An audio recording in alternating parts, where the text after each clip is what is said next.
मित्रांनो नमस्कार. महाराष्ट्र राज्याच्या अहिल्यानगर जिल्ह्यातील राहुरी तालुक्यात असलेल्या देवळाली प्रवरा नगरपालिकेच्या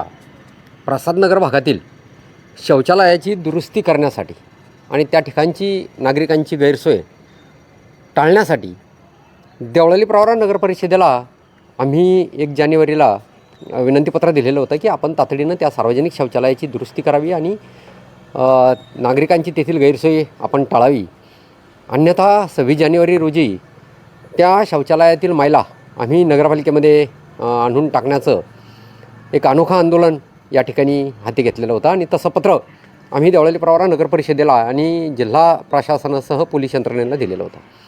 त्यावरती देवळाली प्रवरा नगरपालिकेने आज आम्हाला एक पत्राने उत्तर दिलेलं आहे की आम्ही सप्टेंबर महिन्यामध्ये स्वच्छ महाराष्ट्र अभियान संचालनालय मुंबई यांना या शौचालयाच्या दुरुस्तीसाठी प्रस्ताव पाठविलेला आहे आणि अद्यापपर्यंत आम्हाला निधी प्राप्त झालेला नाही. त्यामुळं हा निधी प्राप्त झाल्याच्यानंतर आम्ही सदरचं शौचालय या ठिकाणी दुरुस्त करणार आहोत आणि तोपर्यंत आपण आपलं हे जे आंदोलन आहे ते आपण मागं घ्यावं अशा पद्धतीची विनंती देवळाली प्रवरा नगरपरिषदेने पत्राद्वारे केलेली आहे. आमचं असं म्हणणं आहे की जर आपल्याकडे जर निधी नसेल तर नागरिकांनी शौचाला जायचंच नाही का,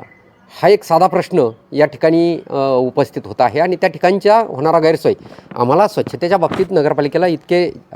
राज्यामध्ये आणि देशात पुरस्कार मिळालेले असताना अशा पद्धतीने आपण उत्तर देणं हे कुठंतरी संयुक्तिक वाटत नाही आहे. त्यामुळं जर आपल्याकडे पैसे नसतील तर तुम्ही आम्हाला सांगा, आम्ही नगरपालिकेसाठी भिकमांगो आंदोलन या ठिकाणी उभं करू आणि त्यातून जो निधी उभा राहील त्यातून आपण या शौचालयाची दुरुस्ती करू. अन्यथा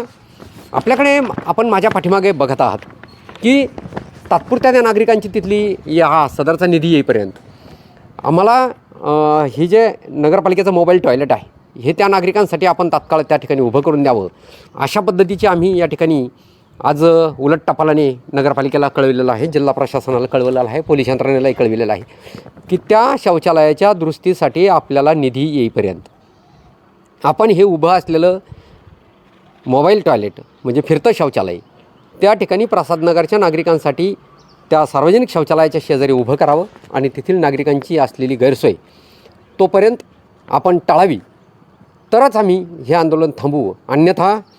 आमचं 26 जानेवारी 2026 रोजी सकाळी 10 वाजता त्या शौचालयातील जो काही मैला आहे तो नगरपालिकेच्या कार्यालयामध्ये आणून टाकण्याचं जे ठरलेलं आंदोलन आहे त्या ठरलेल्या ठिकाणी आणि ठरलेल्या वेळेत होईल याची नोंद या निमित्ताने नगरपालिकेने आणि जिल्हा प्रशासनासह पोलीस यंत्रणेने घ्यायची आहे. धन्यवाद.